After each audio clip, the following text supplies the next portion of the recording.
उस काम के लिए नहीं आए हैं जो आप इन नेताओं को देख रहे हैं ना, ये केवल लूटने के लिए आते हैं। मैं जिस दिन पार्टी ज्वाइन किया उसी दिन बोला था मैं राजनीतिक क्रांति लेकर के आया हूँ। ये राजनीति ऐसी है नहीं कि इसमें शामिल हुआ जा सके। इसमें बहुत ही मतलब सफाई की ज़रूरत है और इसको मैं सफाई करने के लिए आया हूँ। गवर्नर साहब के सामने मीटिंग मतलब सभा में बोला था कि 24 घंटे आप हमें दे दीजिए, हम 24 घंटे में पंजाब से नशा ख़त्म कर सकते हैं। जब हम पॉलिटिकल माफिया को ख़त्म करेंगे और ईमानदार पॉलिटिशियन आएंगे, ईमानदार लोग सरकार में आएंगे, तब जाकर के ये ख़त्म होगा, नहीं तो इस पर केवल राजनीति चलेगी।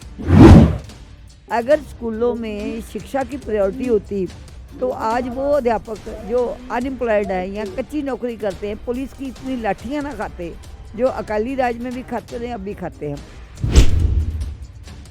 जो भी नेता आते हैं वो इसलिए एजुकेशन को प्रायोरिटी नहीं देते हैं क्योंकि उन्हें ये लगता है कि अगर लोग एजुकेट हो गए तो उनसे सवाल पूछने शुरू हो गए और उनकी एब्सोल्युटली राइट। वो चाहते हैं कि लोग जाहिल रहें, जाहिल रहने में उनका फ़ायदा है।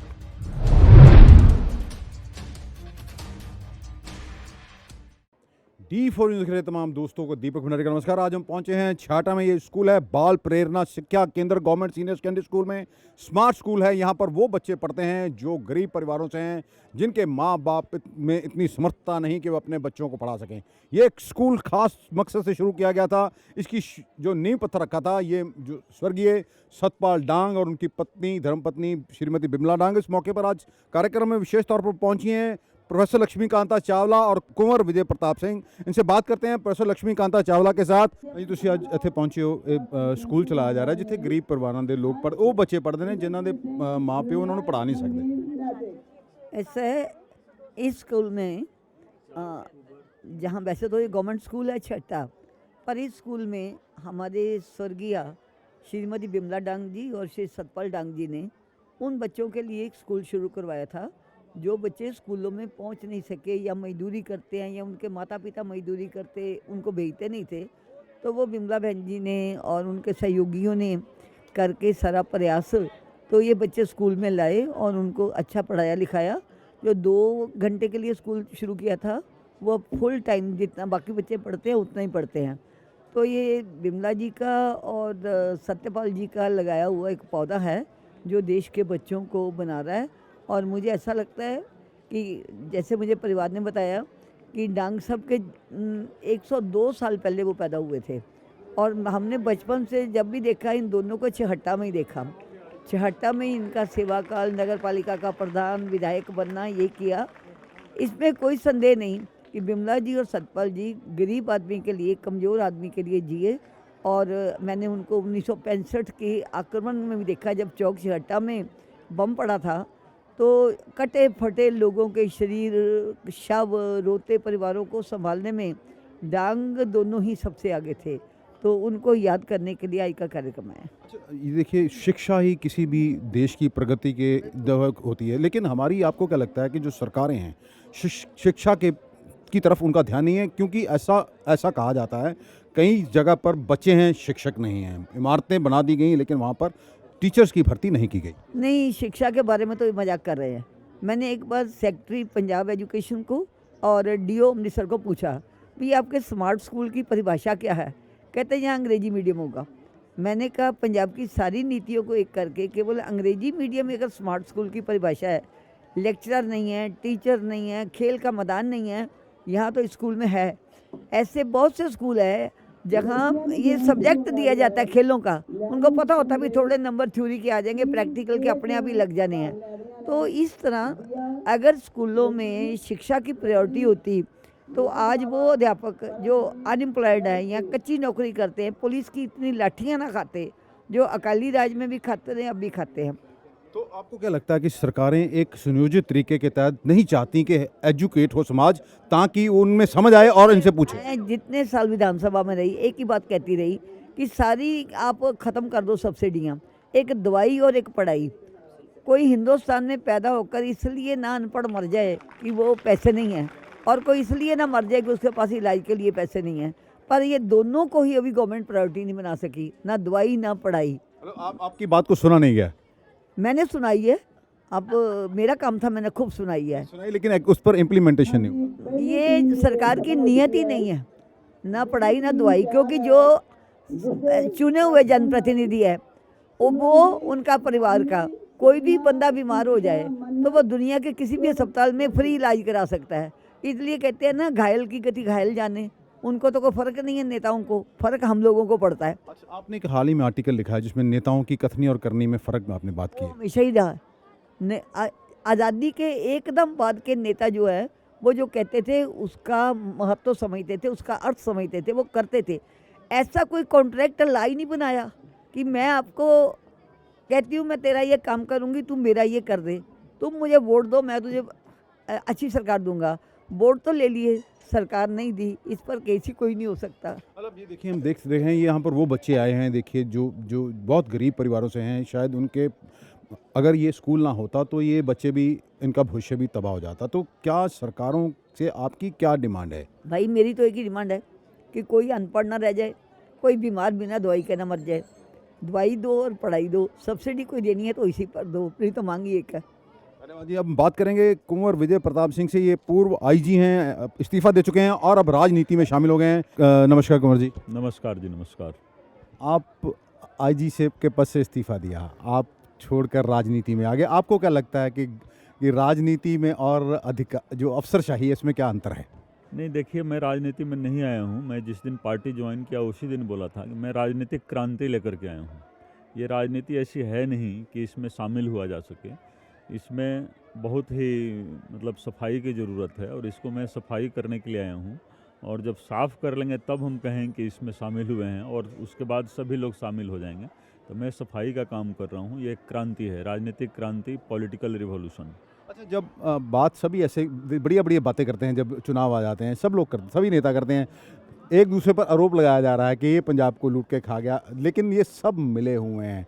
तो क्या ऐसा तो नहीं, जब अभी आम आदमी पार्टी, क्योंकि बताने के लिए कुछ नहीं है, तो बाकी नेताओं की तरह भी बाद में उस रंग में रंगे जाते हैं, ऐसा देखा गया है? देखिए, बहुत सारे नेता हैं जो पद प्राप्त करने के लिए आते हैं, जिनको पद चाहिए। हमारे पास बहुत बड़ा पद था और किसी मुद्दे के ऊपर हमने छोड़ा है, और वो बहुत बड़ा मुद्दा है।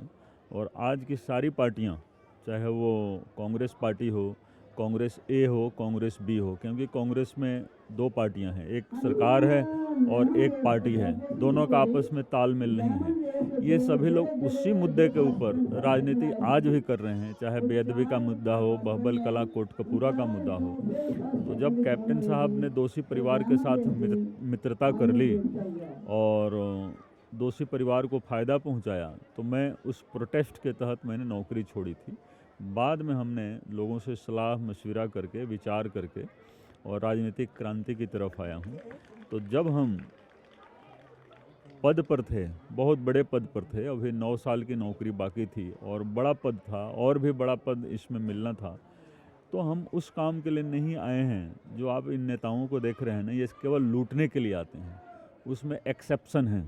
एक्सेप्शन के तौर पर आप देखिए, एक्सेप्शन के तौर पर प्रोफेसर लक्ष्मीकांता चावला जी सामने बैठी हैं, आज के इस फंक्शन की मुख्य अतिथि हैं। और एक्सेप्शन के तौर पर ही जो डांग साहब थे, सत्यपाल डांग जी, और मैडम डांग थे, विमला डांग जी, ये सब लोग एक्सेप्शन हैं, मतलब पॉलिटिक्स के। तो जो लोग पद लेने के लिए आते हैं, उनका मकसद होता है कि एक पद लें और सत्ता ले करके लूटना है, आम जनता को लूटना है। आपने देखा, अभी अमृतसर में डेंगू था, कोई पूछने वाला नहीं था। बजट पूरा है सरकार के पास, लेकिन कोई पूछने वाला यहाँ नहीं है। आपके जो स्वास्थ्य मंत्री हैं, हेल्थ मिनिस्टर, वो भी अमृतसर के हैं।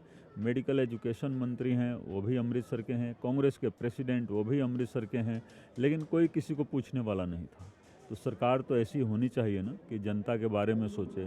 अगर कोई बीमार हो जाता है तो उसका इलाज कराया जाए, कोई महामारी आ जाए तो उसके बचाव का प्रयास किया जाए। तो ये सब लोग लूटते हैं और इनका मुख्य उद्देश्य ही लूटना होता है।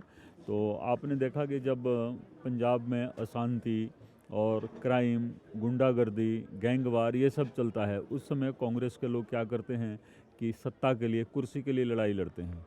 जब से मैंने नौकरी छोड़ी 9 अप्रैल 2021 से, उसी दिन से सत्ता की लड़ाई कांग्रेस के अंदर छिड़ गई। ये कुर्सी की लड़ाई थी और उस कुर्सी की लड़ाई में काफ़ी उथल पुथल हुआ, जिसमें मैं डिटेल में नहीं जाना चाहता हूं, क्योंकि सभी जानते हैं कैप्टन अमरिंदर सिंह को कुर्सी छोड़नी पड़ी, सुनील जाखड़ जो प्रधान थे उनको कुर्सी छोड़नी पड़ी, नवजोत सिद्धू प्रधान बने, फिर इस्तीफ़ा दिया, फिर इस्तीफ़ा वापस लिया। तो ये जो उथल पुथल जो आप देख रहे हैं मेरे पद छोड़ने के बाद, जब मैं रिज़ाइन किया उसके बाद से शुरू हुआ है।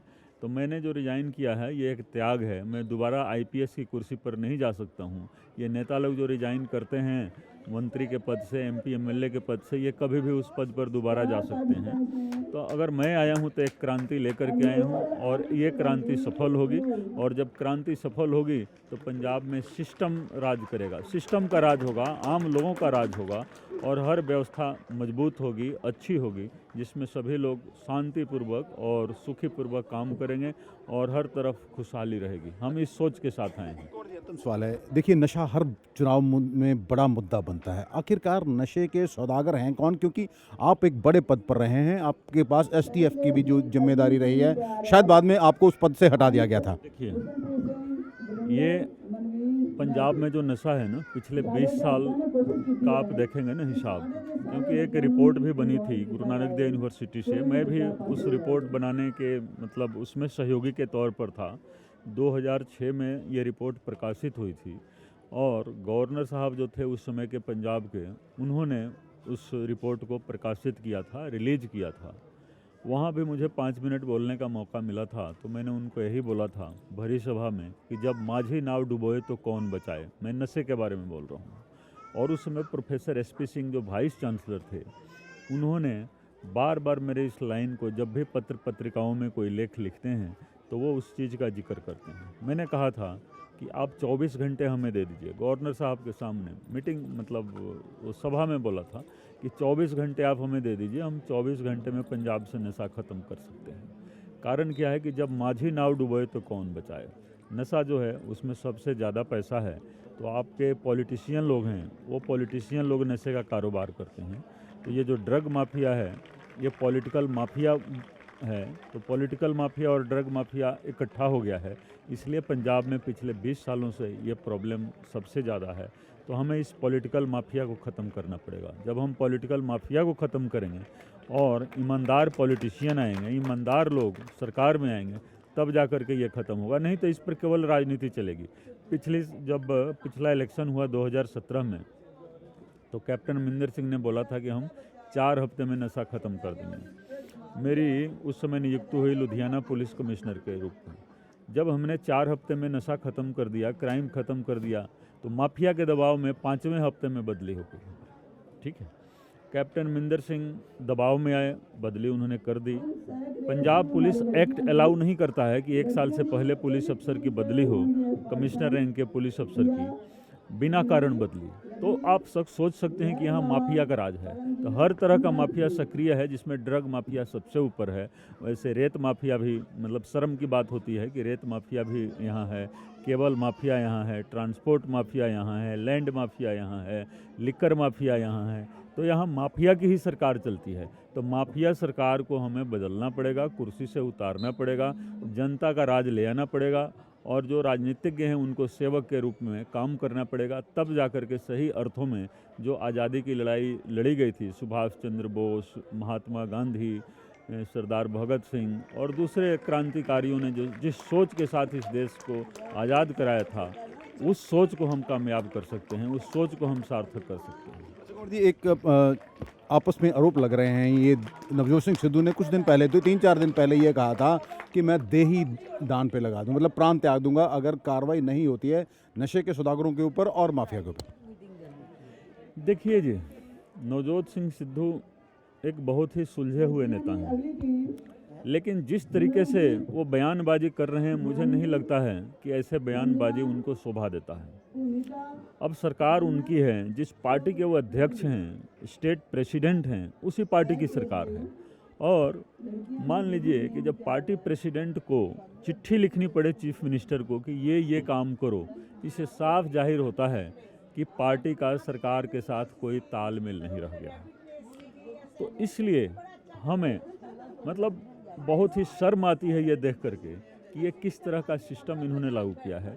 पार्टी एक तरफ है और सरकार एक तरफ है। अब इसमें अगर पार्टी का प्रेसिडेंट कहे कि कार्रवाई नहीं हो रही है तो ये डेमोक्रेसी का मजाक है, क्योंकि जो पार्टी सारे दावे करके सरकार में आई और उस पार्टी का प्रेसिडेंट ही बोले कि हम मरण व्रत करें, तो वो मरण व्रत करे, जीवन व्रत करे, कोई भी व्रत कर ले, उस व्रत का कोई फ़ायदा नहीं है। क्योंकि सरकार और पार्टी में तालमेल का होना बहुत ज़रूरी है। क्योंकि आज भी देखिए पार्टी वाले जो वायदे कर रहे हैं और सरकार वाले जो वायदे कर रहे हैं, ये सब वायदे केवल वायदे हैं जो 5 साल पहले हुए थे, उसी तरीके से ये वायदे कर रहे हैं।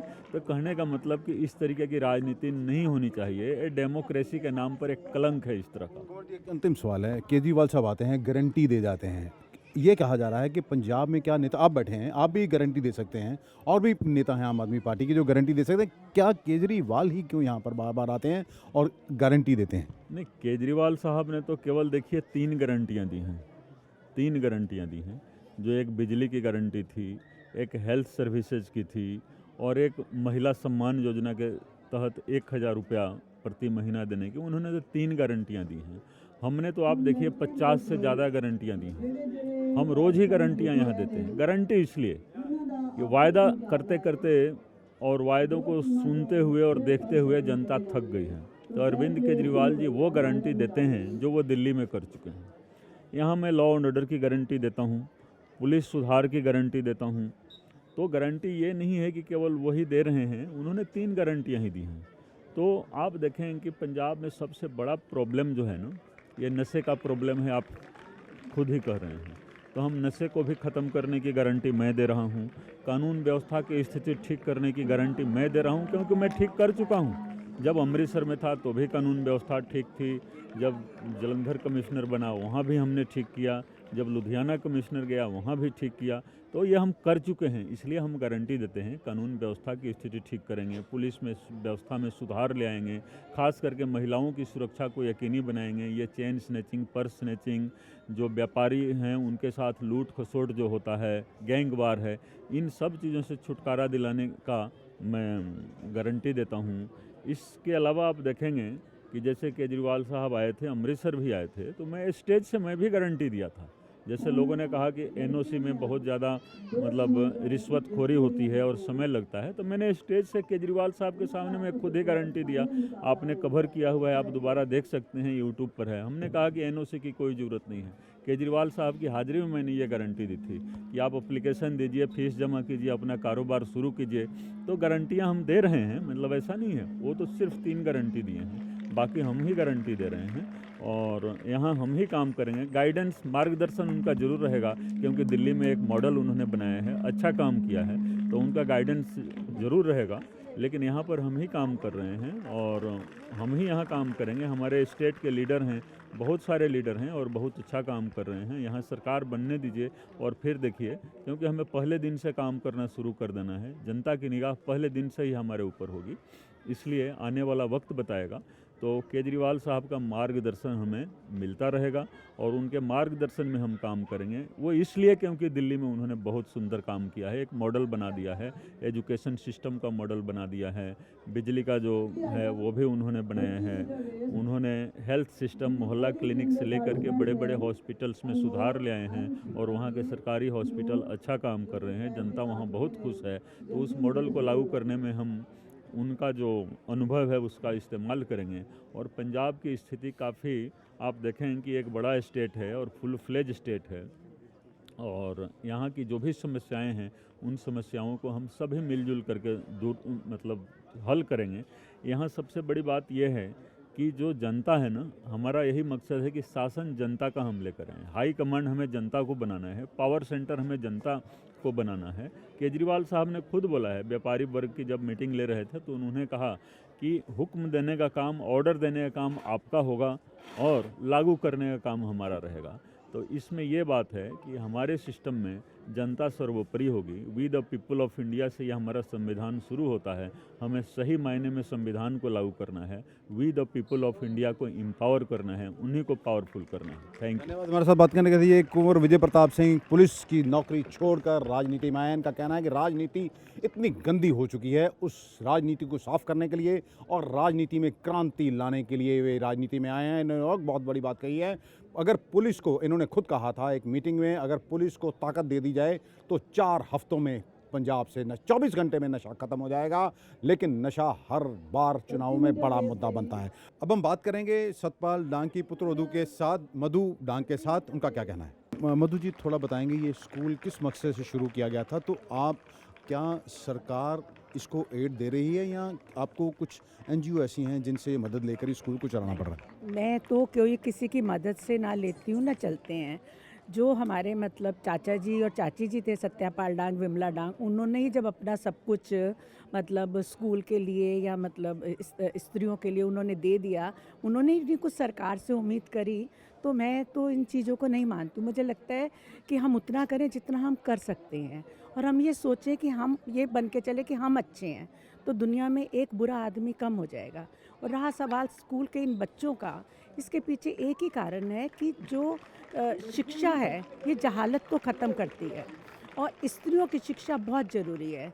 जैसे मिसेस चावला ने बोला कि मतलब हम किसी भी देश की तरक्की के लिए एजुकेशन एंड मेडिकल, ये 2 चीज़ें बहुत आवश्यक हैं। हम बहुत कुछ फ्री में किसी को दे देते हैं, फ्री में किसी को कुछ नहीं मिलना चाहिए। हमारे को एजुकेशन और हेल्थ देनी चाहिए। ये 2 डिपार्टमेंट ऐसे हैं जिसकी हमारे लोगों को बहुत ज़रूरत है, और मेरी रिक्वेस्ट है कि हमें इस पर ध्यान देना चाहिए। एक सवाल है कि आपको लगता है कि सरकारें, जो भी नेता आते हैं, वो इसलिए एजुकेशन को प्रायोरिटी नहीं देते हैं क्योंकि उन्हें ये लगता है कि अगर लोग एजुकेट हो गए तो उनसे सवाल पूछने शुरू हो गए और उनकी एब्सोल्युटली राइट।